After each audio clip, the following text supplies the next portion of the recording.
Who the hair you are, કે મને આદેશ આપસ. તો ન ગમે ને આપણા બાળકો જન્મીને તરત એમ કે આ કોણ, નર્સ કોણ છે, આ કોણ છે, 2 જણ, તમે મને સૂચના આપવા વાળા છો કોણ? બસ એટલું પૂછવામાં 15 વર્ષ લગાડે છે.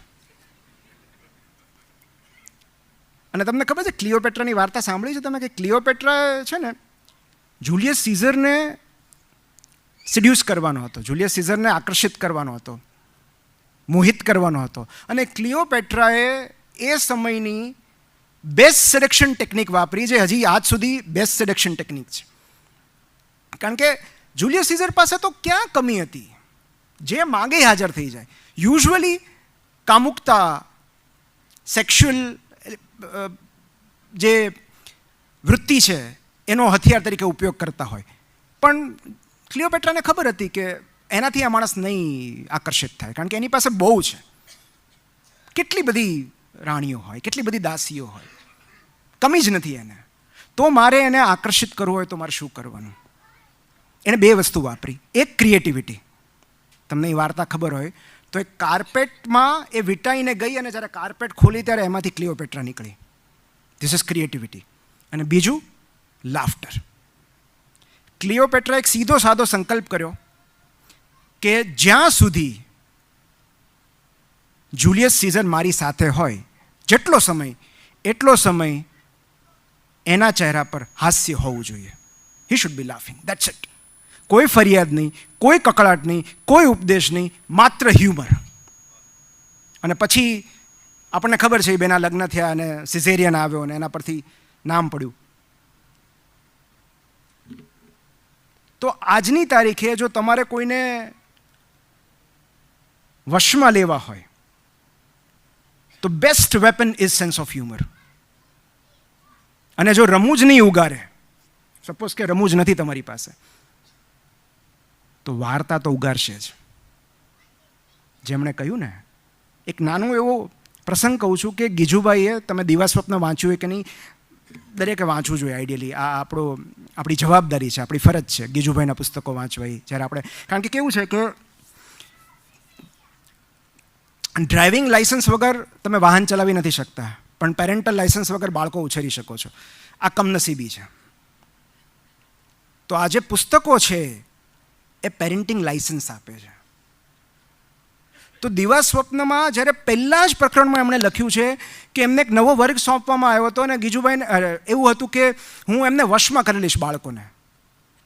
અને એમણે ઓમ બોલાવ્યા અને શાંતિ રાખો અને બધા હૂટ આઉટ કર્યું ને હુરિયો બોલાવ્યો, અને 5 જ મિનિટમાં ગીજુભાઈએ ક્લાસમાંથી નીકળી જવું પડ્યું. એમણે રજા આપી દેવી પડી કે ભાઈ તમને રજા. અને બીજે દિવસે સવારે એમણે આખી રાત વિચાર કર્યો કે આમને કઈ રીતે વશમાં રાખવા આ તોફાની બાળકોને, જેને સમજવું જ નથી, સાંભળવું જ નથી. અને બીજે દિવસે સવારે એમણે ક્લાસમાં આવી અને વાર્તા કહેવાની શરૂઆત કરી. રોજ વાર્તા આગળ વધતી જાય, અને 4-5 દિવસ પછી વિદ્યાર્થીઓ એવું કહેવા લાગ્યા કે હવે સાંજ પડે તો અમારે અહીંથી નથી જવું, તમે વાર્તા પૂરી કરો. એટલે ગીજુભાઈ એવું લખ્યું છે કે એ કોઈ પણ ઉંમરનું હોય, બાળકોને વશમાં લેવા માટે વાર્તા એક અદ્ભુત જાદુ છે. એ વાત 101% સાચી છે. અને માત્ર નાના જ નહીં, મોટા બાળકોને પણ વાર્તા દ્વારા જ વશમાં કરવા પડે છે. એટલે જ મેં શરૂઆત વાર્તાથી કરેલી.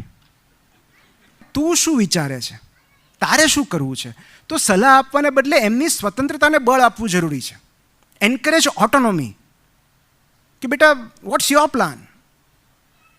એક આજ્ઞાંકિત બાળક ઉછેરવા કરતાં એક વિચારશીલ નાગરિક ઉછેરવું વધારે જરૂરી છે. અને active listening is your super power, believe me. જો મા બાપનો અવાજ બંધ થઈ જાય ને, એમની વાણી ચાલી જાય ને, તો મોટા ભાગના બાળકો એમના માતા પિતાના ફેન બની જાય, આજીવન ચાહક બની જાય. બ્રોકાસ એરિયા ચાલ્યો જાય આખો, સ્પીચ જ ન રહે, તો પછી જો કેવી શાંતિ ને સંપ રહે છે ઘરમાં. કારણ કે પ્રોબ્લેમ અહીંથી થાય છે. આપણે એ જે ઉપદેશક છે ને આપણી અંદર રહેલો, એ તરત બહાર આવી જાય છે. એમ ન કરાય, આપણે સાંભળતા નથી એમને. એટલે બી ઇન્ટરેસ્ટેડ ઇન ધેમ. અને ડેલ કાર્નેગીએ એવું લખ્યું છે કે તમે પોતાની જાતમાં ઇન્ટરેસ્ટ જગાવવાનો પ્રયત્ન કરશો ને તો 2 વર્ષમાં પણ મિત્રો નહીં બનાવી શકો. તમે એમનામાં ઇન્ટરેસ્ટ દાખવશો ને તો 2 જ મહિનામાં ઘણા બધા મિત્રો બની જશે તમારા. તો 5 લવ લેંગ્વેજ છે અને આ સાર્વત્રિક છે, યુનિવર્સલ છે કે પ્રેમ 5 રીતે દર્શાવી શકાય. એ જીવનસાથી પ્રત્યેનો હોય કે ટીનેજ સંતાનો પ્રત્યેનો હોય. કારણ કે બાળકની મોટાભાગની ગેરવર્તણૂક પ્રેમના અભાવથી સર્જાય છે. માણસ જ્યારે સૌથી વધારે અપ્રિય લાગતો હોય ને ત્યારે જ એને પ્રેમની સૌથી વધારે જરૂર હોય છે. અને એમાં પહેલું છે વર્ડ્સ ઓફ એફર્મેશન, સહાયક શબ્દો, પ્રેરક શબ્દો. એમણે કીધું ને, ઓલી છોકરીનું ઉદાહરણ આપ્યું કે વાહ દોસ્ત, તે પરિસ્થિતિ બહુ સુંદર રીતે હેન્ડલ કરી, વેરી નાઇસ. ફલાણાની હાજરીમાં તે બહુ સરસ બિહેવ કર્યું, તારી સેન્સ ઓફ હ્યુમર જોરદાર છે. બીજું સેવા. સેવા એટલે કંઈ એના પગ નથી દબાવવાના, પણ સેવા એટલે એનો પ્રોજેક્ટ પૂરો કરવામાં મદદ કરવાની છે, કે એની સાયકલને પંક્ચર પડી ગયું તો એ રિપેર કરી દેવાનું. આ બધી આમ તો આપણી ફરજ કહેવાય, પણ સેવા. ત્રીજું છે ગિફ્ટ્સ. ગિફ્ટ્સ પણ એવી કે આ પુસ્તક તને ગમશે, તારું રાઇટિંગ પેડ તૂટી ગયું હતું ને તો આ રાઇટિંગ પેડ. તો જ્યારે આપણે ગિફ્ટ આપીએ છીએ ત્યારે બાળકને રિયલાઇઝ થાય છે કે નહીં, પપ્પા કે મમ્મી મારા વિશે વિચારે છે. ચોથું ક્વોલિટી ટાઈમ, સમય, અનડિવાઇડેડ અટેન્શન. જ્યારે આપણે એ બોલતા હોય ને આપણે સાંભળતા હોઈએ, અથવા કોઈ શેર્ડ એક્ટિવિટી કરતા હોઈએ. અને 5મું સ્પર્શ, સૌથી વધારે મહત્ત્વની વાત. એક પુસ્તકમાં એક બહુ સરસ લખ્યું છે કે બાળક મારું માનતું નથી. આપણે કહીએ છીએ ને કે બાળક મારું સાંભળતું નથી. તો મા બાપ થવું આકરું છે, આ પુસ્તકનું નામ છે ગીજુભાઈના. મા બાપ થવું આકરું છે. અને એમાં એમણે દરેક પ્રોબ્લેમને ઉદાહરણ સાથે સમજાવ્યું છે, વાર્તાના સ્વરૂપમાં. અને એમાં એક વાલી આવીને કહે છે કે ભાઈ આ બાળક મારું માનતું નથી. મમ્મી પપ્પા આવીને ગીજુભાઈને કહે છે. એટલે ગીજુભાઈએ સામો સવાલ કર્યો કે તમે બંને એકબીજાનું માનો છો?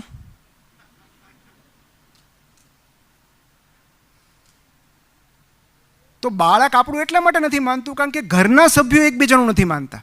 અને હું તો કહું, શું કામ માને? બાળકે એવું કયું પાપ કર્યું છે કે આપણી વાત માનવી પડે? આપણે એમના કરતાં આ પૃથ્વી પર અમુક વર્ષો પહેલાં આવી ગયા, એ સિવાય આપણી કોઈ લાયકાત ખરી? અને એમણે કહ્યું ને ન્યુરો પેરેન્ટિંગ, કે ટીનેજ બાળક કેમ નથી સાંભળતું, એનું કારણ એના બ્રેઇન ડેવલપમેન્ટમાં હોય છે. એક બહુ સરસ પુસ્તક છે ટીનેજ બ્રેઇન, જે એક માતાએ લખ્યું છે, જે 2 બાળકોની માતા છે. પણ એ સાધારણ માતા નથી, ન્યુરોફિઝિશિયન છે, ન્યુરોસાયન્ટિસ્ટ છે.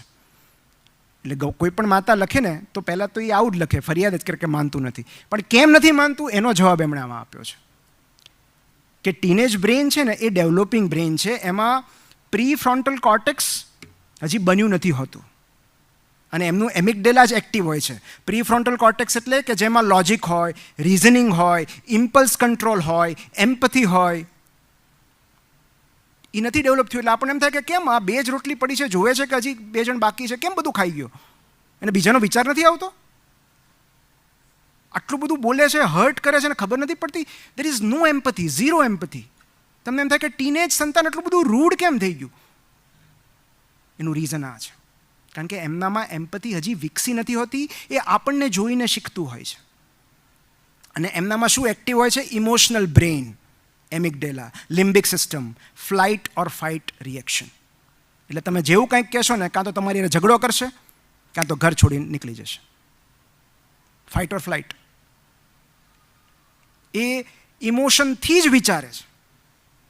મમ્મી શું કરશે, પપ્પા શું કરશે, હજી એમ્પથી વિકસી નથી હોતી, એટલે સમજી નથી શકતું. એમનું બ્રેઇન ડોપામિન જંખે છે, રિસ્ક અને રિવોર્ડ. એમને રિસ્ક લેવું છે એટલે ફૂલ સ્પીડે કાર ચલાવે છે, બાઇક ચલાવે છે. એમને રિવોર્ડ જોઈએ છે તાત્કાલિક.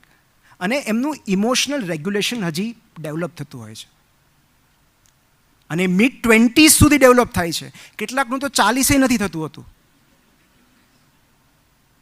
નથી હોતું ઇમોશનલ રેગ્યુલેશન. ભાવાત્મક પરિપક્વતા નથી હોતી. અને જો 25 સુધીમાં નહીં આવે તો પછી આશાય ન રાખવી. એટલે એમને ઇમોશન્સ વધુ તીવ્રતાથી ફીલ થાય છે અને એમાંથી બહાર આવતા વાર લાગે છે. અને સેકન્ડ એ છે કે autonomy is the developmental need. સ્વરાજ કે સ્વાયત્તતા એમની વિકાસલક્ષી જરૂરિયાત છે. અને એટલે મા બાપનો વિરોધ કરવો કે સામે ના પાડવી એ એમની સ્વતંત્ર ઓળખ કેળવવા માટે તંદુરસ્ત લક્ષણ છે. આપણને એમ થાય કે દરેક વસ્તુને ના પાડે છે. પણ 3 E's are very important. Ears, empathy અને એન્કરેજમેન્ટ. અને સિમ્પલ ફોર્મ્યુલા જ એ છે કે ફર્સ્ટ કનેક્ટ ધેન કરેક્ટ. પહેલાં કનેક્ટ થાવ એમની સાથે અને અમુક વાતો એમને કહેવી જરૂરી હોય છે. આપણા અનુભવો, જ્યાં આપણે દુઃખી થયેલા કે જ્યાં આપણે દાઝેલા છીએ કે જે આપણા અનુભવો છે એમને કહેવા જરૂરી છે. દેટ ઇઝ પેરેન્ટિંગ, કે આપણે આપણા અનુભવો એમની સાથે શેર કરી શકીએ. પણ એ કહેવા માટે બાળક રિસેપ્ટિવ હોવું જરૂરી છે અને રિસેપ્ટિવ હોવા માટે એનું કનેક્ટેડ હોવું જરૂરી છે. So I would say connection, then compassion and then correction. એટલે તમારે બાળકને સલાહ આપવી છે તો આપો, પણ પહેલાં એની સાથે અડધી કલાક રમવું પડશે. એની વાત પહેલાં સાંભળવી પડશે. અને એમણે બહુ સરસ ઉદાહરણ આપ્યું કે બાળક સ્કૂલેથી આવે ત્યારે મમ્મીના પ્રશ્નો શું હોય કે આજે શું કરાવ્યું, કેટલું લેસન આપ્યું, શું હોમવર્ક આપ્યું, પરીક્ષા કઈ હતી, કેટલા માર્ક્સ આવ્યા, તારી બહેનપણીના કેટલા આવ્યા, તારા ભાઈબંધના કેટલા આવ્યા. આપણે ક્યારે એવું નથી પૂછતા, બેટા તારો દિવસ કેવો રહ્યો, તે ખાધું. This is connection. અને જ્યારે આપણે આવું પૂછીએ છીએ ત્યારે બાળકને સમજાય છે કે મમ્મી કે પપ્પાને મારી ઉપલબ્ધિઓ કે સફળતામાં નહીં, મારામાં રસ છે, મારા અચીવમેન્ટ્સમાં નહીં, મને એક વ્યક્તિ તરીકે તેઓ પ્રેમ કરે છે. પણ તમે એમ કહો આટલો બધો લાડ લડાવીએ, જે આ બે વક્તાએ કીધું એટલું બધું આપણે કરીએ તો બાળક બગડી ન જાય? ઘણા પતિ કહેતા છે કે આવું બધું ન હોય, આ બોલવું છે આ લોકોને. તો એની માટે એક પુસ્તક છે, ધ અપોઝિટ ઓફ સ્પોઇલ્ડ. બાળક ક્યારે ન બગડે અથવા બાળક ક્યારે બગડે, તો 4 જ પરિબળો જવાબદાર છે જે બાળકને બગાડે છે. અને એમાંથી 3ને પૈસા સાથે કાંઈ લેવા દેવા નથી. તમે એમ કહો ને અમીર મા બાપના બાળકો બગડી જાય, તો 4માંથી 3 એવી વસ્તુઓ છે જેને તમારી આર્થિક ધોરણ સાથે કાંઈ લેવા દેવા નથી. પહેલું છે ઘરમાં કોઈ જવાબદારી કે કામકાજ ન હોવું. બાળકને કોઈ જવાબદારી સોંપવામાં નથી આવતી, કોઈ કામકાજ નથી સોંપાતું કે તું આ કરી નાખ, તું આમ કરી નાખ, તું આમ કરી નાખ. નહીં, કોઈ રિસ્પોન્સિબિલિટી નહીં બાળકની, તો બગડી શકે. બીજું, having no rules to follow. ઘરના કોઈ નિયમ જ ન હોય, ગમે ત્યારે ઉઠવાનું, ગમે ત્યારે જમવાનું નહીં. અને એ જ્યારે હું નિયમોની વાત કરું છું એ સામૂહિક નિયમ હોવા જોઈએ. બાળક માટે નિયમો અલગથી ન હોય. 8:30 વાગે જમવા બેસીએ ત્યારે ફોન નહીં જોવાનો, ફેમિલી ટાઈમ હોય ત્યારે ફોન નહીં જોવાનો, આટલા વાગે ઉઠી જવાનું, આટલા વાગે ઘરે પાછા આવવાનું. જો નિયમ નહીં હોય, કોઈ રૂલ્સ નહીં હોય, કોઈ શિસ્ત નહીં હોય, તો બાળક બગડી શકે છે. ત્રીજું, ટુ મચ ઓફ એટેન્શન. આપણે કીધું ને ઓવર પેરેન્ટિંગ, હેલિકોપ્ટર પેરેન્ટિંગ. બહુ વધારે પડતું એટેન્શન મળે તો પણ બાળક બગડી જાય. અને ચોથું, જે માંગે એ બધું જ મળી જાય. આ મટીરિયલિસ્ટિક છે. વિટામિન એનનો અભાવ. વિટામિન એન એટલે વિટામિન નો.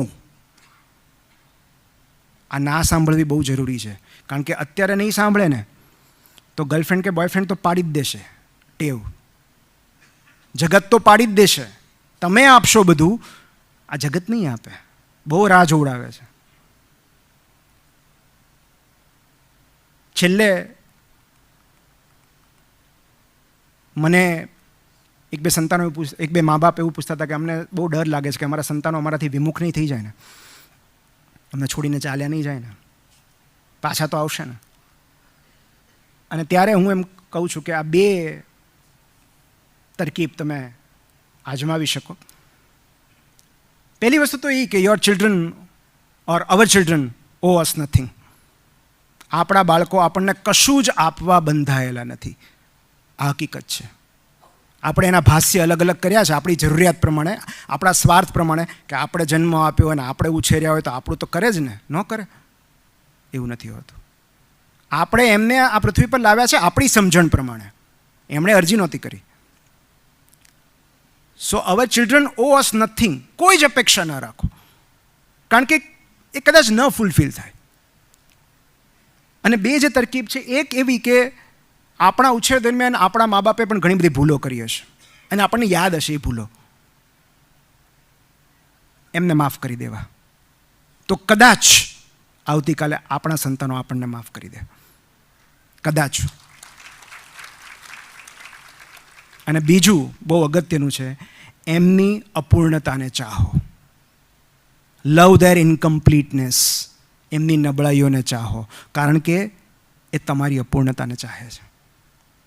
આજ સુધી કોઈ બાળક એની મમ્મીને એવું કીધું છે કે મમ્મી તને અંગ્રેજી બોલતા નહીં આવડે ને તો હું તારા ખોળામાં નહીં બેસું? પપ્પા તમને પ્રમોશન નહીં મળે ને તો હું તમને વાલી નહીં કરું? નહીં, કારણ કે એ તમને તમારી નબળાઈઓ સાથે ચાહે છે, તમારી નિષ્ફળતાઓ સાથે પ્રેમ કરે છે, બિનશરતી પ્રેમ કરે છે. અને આપણે પણ એમને બિનશરતી પ્રેમ કરતા શીખવું પડશે. 4 બ્રહ્માસ્ત્ર છે: sense of humour, story telling, emotions. તમે શું ફીલ કરો છો એ બાળકને કહો કે બેટા તારી આ વાત મને બહુ હર્ટ કરી છે. આટલું જ પર્યાપ્ત છે, બિકોઝ બાળકો આપણાથી ઇમોશનલી કનેક્ટેડ હોય છે. અને જ્યારે પણ આપણે એમ કહીએ છીએ કે તારી આ વાતથી મને બહુ દુઃખ પહોંચ્યું છે, એ વાત એમને પણ દુઃખ પહોંચાડે છે. અને મેક ધેમ રિસ્પોન્સિબલ કે બેટા I trust you, you are the best જજ of yourself. To sum up, છેલ્લે મને ગીતામાંથી જે 4 પેરેન્ટિંગ ઇન્સાઇટ્સ